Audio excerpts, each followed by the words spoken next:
哋要珍惜資源，讓地球可以持續發展。咁我哋點樣可以改呢種情況啊？我知，離開課室之前要熄燈。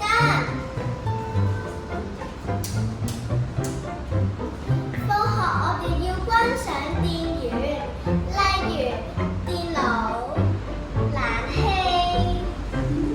電腦屏幕等等。要正確使用水龍頭，唔可以玩水，咁樣唔單止會浪費水源，仲會連累咗濕情結，咁都係唔應該做嘅行為。閂燈閂電源，呢啲唔係我哋平時都要做嘅咩？講還講，我發現好多同學都只係空講，好落實執行，到時又未能持之以恆。我見有啲班員離開課室小息或者轉台嘅時候，